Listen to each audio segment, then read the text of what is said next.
Mukhang nag-i-evolve na ang fandoms ni Nadine Lustre at Liza Soberano at bakit nga ba hindi parehong taglay ng dalawang aktres ang kakaibang ganda at charm na talagang kinababaliwan ng marami. Pero this time mukhang isa sa mga nahulog sa alindog ni Nadine ay si Liza mismo.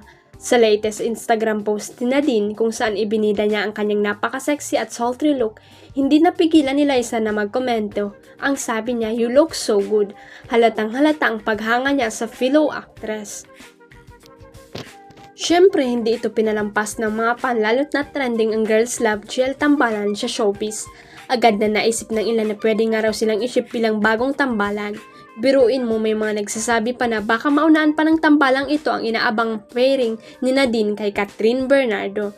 Ang sayang isipin ngayon na parehong malaya na sina Nadine at Liza mula sa dati nilang mga love team partners. Sino bang mag-aakalang sila na lang pala ang pwedeng i-partner ng mga fans?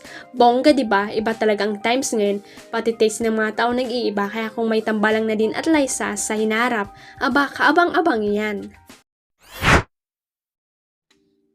Naging emosyonal si Kim Chiu sa kanyang acceptance speech para sa napanalunan niyang Outstanding Asian Star Award, Philippines sa 2024 Seoul International Drama Awards na ginanap nitong Miyerkules, September 26 sa KBS Hall sa Seoul, South Korea. Sa backstage pa lang after niyang lumakad sa purple carpet ng nasabing award show ay emosyonal na ang kapamilya actress dahil sa first time niyang ma-experience na mabigyan ng parangal sa ibang bansa. Nang tanggapin na nga niya ang kanyang international award, ay hindi rin nga napigilan ng aktres ang maging emosyonal.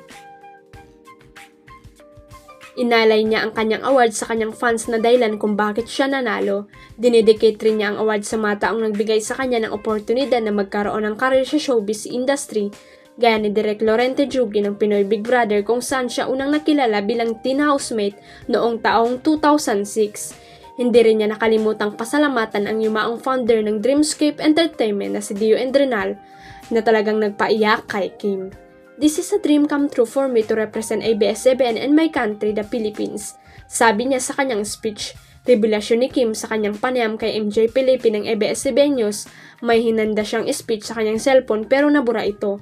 "Buti na lang minimorize ko na siya by heart," sabi niya.